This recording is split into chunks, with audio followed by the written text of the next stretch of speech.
Hello everyone, Andrew here, and welcome to a brand new project that I hope that everyone is really going to enjoy, and that is a 100% playthrough of one of my #1 favorite games of all time, Banjo-Kazooie. I mean, this game is just awesome. It definitely is one of my favorite Nintendo 64 games, and when I think of Nintendo 64, this is definitely one of the first games that comes to mind. I mean, it's definitely right up there on top with me, with some of the Zeldas and some other games on the Nintendo 64 too. I mean, it pretty much took everything that Super Mario 64 did right and made it even better. So this is definitely a really awesome adventure game. I'm sure that a lot of people out there have probably played it for themselves. But yeah, I really hope that you will still enjoy this, because this is going to be a 100% run, so I will be going for absolutely every single item that is hidden in the game, as well as things that you don't even need to find, to like, the things that probably wouldn't even be considered in 100%, so like stop and swap eggs, not stop and watch, stop and swap eggs, and things like that, and even some other bonuses that people might not know about, I will be showing off in this run-through. So it's pretty much gonna be, it's gonna be pretty basic. Just gonna be in this part where we're gonna be going over most of the story, getting over some of the introduction stuff, and then we'll just proceed through the levels as normal, finding all of the items in them, and yeah. So hopefully everyone is going to enjoy this. So here we have the title screen. We just had a bit of an introduction there. Fun fact is that if you reset, like, not reset, but like if you save and quit, or if you just kept watching this, then watch the intro again. The sort of opening movie here that just kind of shows one of the levels would be different, although there's not too much to really see here. It doesn't even really give you any great hints, it just kind of misses absolutely everything. Like, get that jiggy there, no! I remember always yelling that as a kid. But anyway, let's press start and finally get on with this. And wow, this came back out in 1998, which is... it's hard to believe that some of these games are just that old, 15 years now. So we have a few different files here. We have Game 1, and we have Game 2, and we have Game 3. This is not my good cartridge, because my good cartridge would definitely have a completed file on it already. There's a reason we are not playing my original cartridge. There's a reason that I have to play a cartridge that my other file is not on. We will get to that eventually, but anyway, I guess that what we can do is we can delete this file. How do we erase it? We press Z or Z.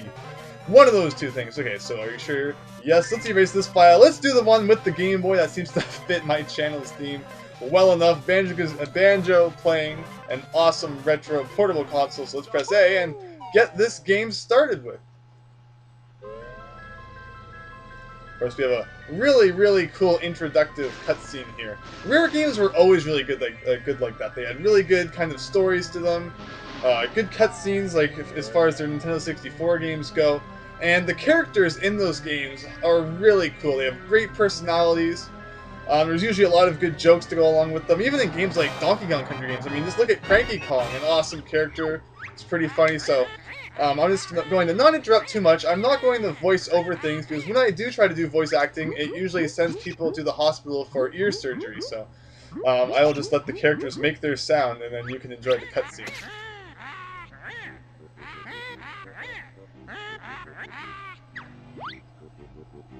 Of course, as it is a rare game, there's going to be awesome music, and I really did like the kind of way they did the characters' voices, even though they're not really voices.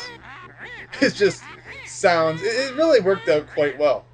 I will point out main things that kind of text goes over, instead of reading out the entire thing, though.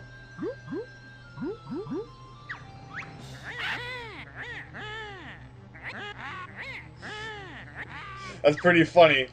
Her own pod is telling her that she is not the prettiest person of all, which, I mean, how could she not be? No, so, of course, it's Tootie, and conveniently, Tootie lives like a 5-minute walk away, so, you know, the prettiest person in the world could have been anywhere in the world, but, you know, luckily it's just like the house next door.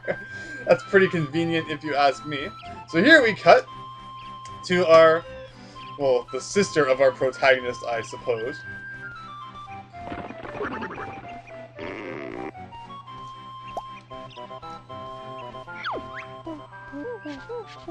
Here we have another kind of, I guess you could consider him a main character, the kind of a side character that helps our main character out throughout the game.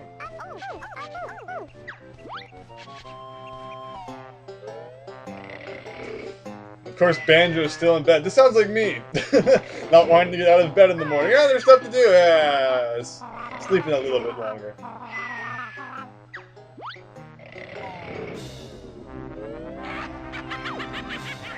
And here comes Grunty!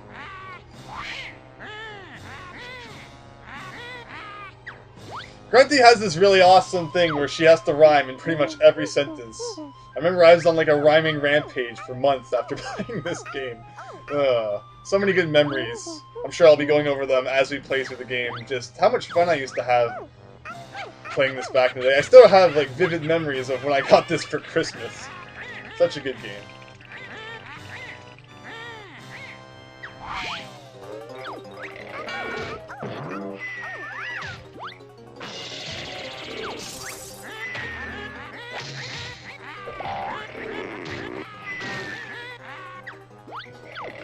Yeah, some of the humor in this game is really bizarre. Grunty as a whole, her character is just very strange.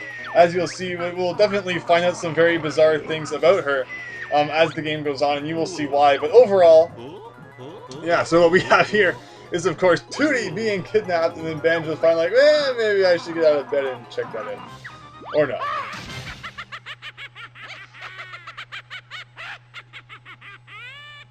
Grunty's laugh is just awesome. So here we go, finally getting to the gameplay portion of the game. We can walk around and we can jump, although Banjo does not jump very high. Pressing Z ducks, and pressing B does absolutely nothing at the moment. And here we have Bottles. As I said earlier, he will help us throughout our quest. I'm Bottles, and I'm not going to read it because I definitely do not want to break people's ears. My buddy Kazooie.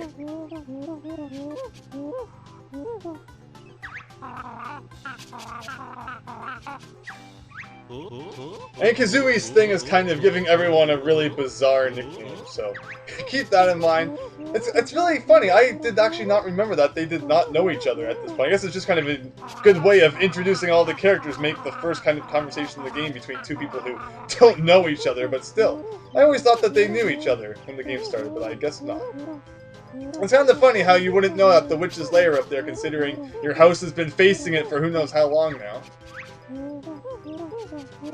So now, we can either press A if we want to go through the kind of the tutorial stages, or B if we think that we already know everything. It pretty much lets you skip learning all of the moves, so actually I think B. So A means do it, right? Yes, pretty much, if you pressed B, you'd be given all of the moves immediately, although now since I pressed A, there are 6 kind of places that we need to find around Spiral Mountain, which is the area that we're in, and we will learn pretty much all of the moves that we need to know throughout the game. This isn't too bad, actually, doing this, because, what's it called? There's reasons that we need to go to each of these areas anyway, even if we press B and immediately know all the moves. We can also press B at any time around one of these molehills, and balls will come out and give us some kind of information. So let's start with the camera controls. Actually, this is one that you really can't skip, so I'm just going to hold A so we kind of go through the text really fast. So yes, you can press R to move the camera behind Banjo. You can use the C buttons, of course, to look around. You can press C up to look anywhere. And yeah, so there's that. So I think we're going to work our way counterclockwise around everything, because I think is that the way that you're supposed to go around it? I'm actually not entirely sure. I don't know if there's a way you really should do it. Your jump could do with some help. Yes, so actually this is going to be very useful. What do you know about jumping? So more than you. So of course A is going to be jump, and as you saw, I pressed A earlier and Banjo did a very small jump. Oh, you can't even move. You have to try jumping. So now if we press A, we actually do about like twice as high jump from what we were doing earlier, which is very good. So now we're going to learn how to do a backflip. Actually, that's not that was not the backflip at all. You can do kind of a glide in the air, which is what happened this there. Although since we can't move around when we're kind of doing this, it's very useful to kind of get across big gaps by jumping and then pressing A again to kind of just get a little bit more distance. Kind of like Spiral's glide, except it does not last infinitely. Now, if we press Z, and we press A, we do a massive backflip, which is super cool. And it's better than your typical backflip in a game, say, like Mario 64, because unlike that backflip where you can only do it backwards, in this game, you can actually backflip forwards. I have no idea how exactly that works, but it is awesome nonetheless. This thing right here is an empty honeycomb. I believe that all the items in this game introduce themselves, so I will let it take care of that. Yeah, so as it said, collecting 6 of them will increase our total health at the top there. So right there, that honeycomb kind of represents how much damage we can take. So there's 5 of those at the moment, but collecting 6 empty honeycombs will equal 1 more life container. So this is the pause menu here. It says how many items and collectibles you have on the right, health at the top, Jinjos on the bottom, which will be explained a little bit later, and some very basic options. Return the game, quit, and view totals, which will show you the items that you have found and the amount of time that you have been playing any level in the game that you have entered so far. But not too much to look at right there at the moment. Right now, we are going to learn how to swim. This one is for all wet. So basically, I actually really like swimming in this game. Although I remember as a kid, it just really annoyed me because I would only use the B button to swim. And when you use the B button, you go underwater, first of all. So yes, you can use A to kick your legs, which is like a really good way to kind of control your underwater, or you can press B, and you kind of get these big kind of strokes underwater to help you move faster, although it is kind of hard to maneuver sometimes if you're trying to get into certain spaces. I'm kind of just swerving left and right to kind of demonstrate that, because for example, I remember as a kid, there was an empty honeycomb under here, and I would always mess up trying to get inside this thing when you're trying to press B, although if you press A, you can much more accurately kind of control where you're swimming, and that will be very useful later on, especially in a certain level where if you only press B to swim, you're going to have a very hard time doing something within the time limit, because as you can see there, you have an air meter, so you do not want to stay underwater for too long. I suppose that next we will go up here, and we'll talk to this molehill, where we will learn how to attack. It's time for you to learn the claw swipe attack. Fun fact, this attack was actually taken out of Banjo-Kazooie. Because yes, this awesome game had a sequel, which I'm sure many people knew about that as well. Although, so pretty much, it's just a basic punching attack. For some reason, we are fighting vegetables. Don't like eating your carrots for dinner, just punch it, and all of your problems will go away. Wow, nice one. Overall, the punching attack is very useful. It is actually weaker than any other attack in the game, so there's pretty much no reason why you would ever want to use it. And I mean, you really have to line yourself up because the range is very short. I mean, even from here, you cannot hit with just a normal B attack. So overall, a very useless attack, but luckily there's never any reason to have to use it. Roll by running and pressing V. The roll is a very good attack for hitting moving enemies, and it is definitely an attack that we will be using quite a bit. Bullseye! So one more. Really stresses the fact that we need to learn how to attack these enemies, even though, I mean, I think that if you press B once, you can kind of figure out what it does. It's time for the buzzard to learn a new trick. So this is also another one of the most useful attacks in the game, and one that we will pretty much be using to destroy everything, if we're not using the rolls. Now we have some flying cauliflower here. If we jump and press B, we can attack while in the air, and yes, we need to kill that with that.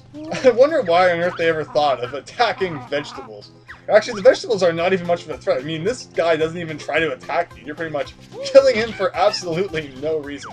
Anyway, so defeating all of the enemies in this tutorial session will give us another empty honeycomb for 3. So as you saw on kind of the pause menu earlier, there are 6 of of the empty honeycombs hidden in this area, although usually an area will have 2, but since this is the tutorial area, for each kind of tutorial where it teaches you something, they put in an empty honeycomb, which is really cool. This thing right here is a life unit, or a full honeycomb, and when you collect that, it will give you 1 of your health back, although since we had full health, it's not really super useful. But yes, that is energy. Right here, we are going to learn another attack, which you won't use too much in this game, although it is still a pretty cool attack, actually.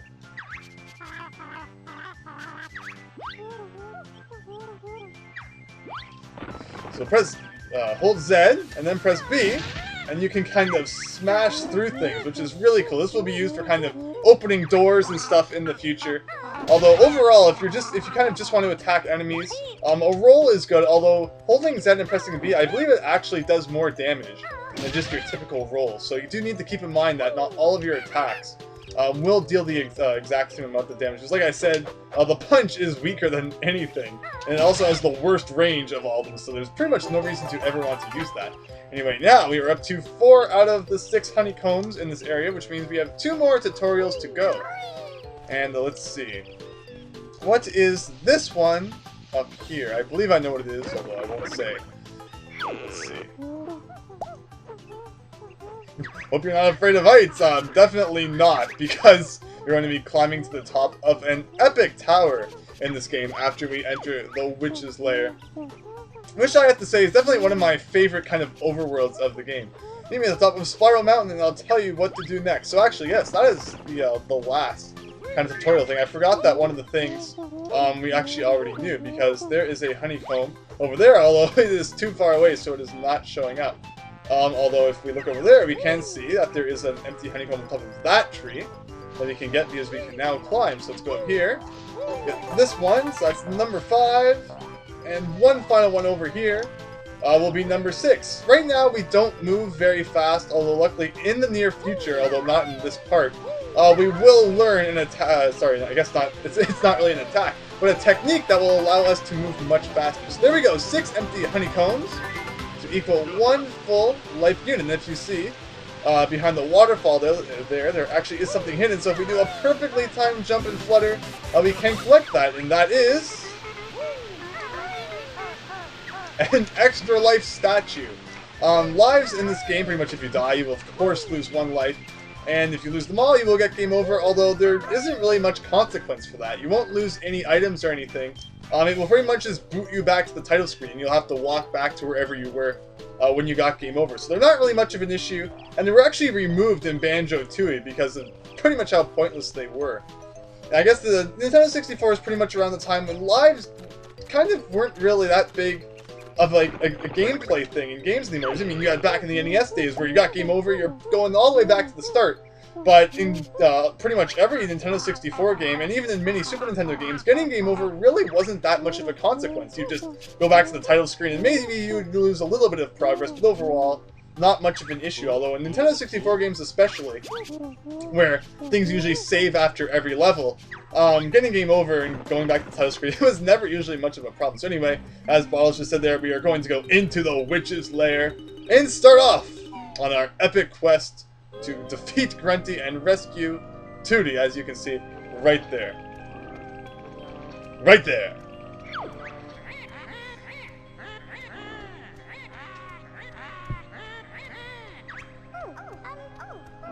So there you go, that is Grunty's plan. And here we have Klungo, her clumsy assistant.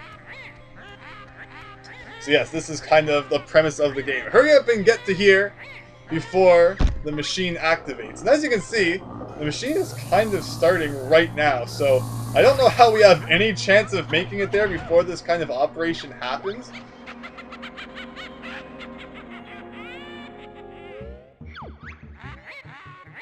Anyway, you have now entered the Witch's Lair, and here comes with the rhyming, her tricks and traps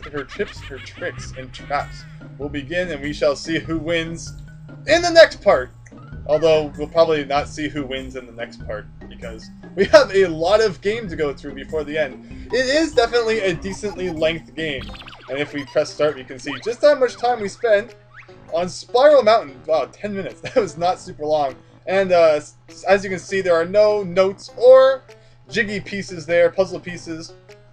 So there's absolutely no reason to ever need to go back there again, because we have found all of the items there. But I think that is all that we are going to do for today. So there was a lot of introduction today, a lot of just learning the moves and kind of figuring out the story, but I promise that the next part will be more productive when we take on the first level of the game. And it's not a very long level, so we'll probably be able to kind of finish the whole thing in one part. But anyway, until then, I really hope that you enjoyed the first part of Banjo-Kazooie, and I hope to see you at the next part when we take on the first level. So thanks, and hope to see you then.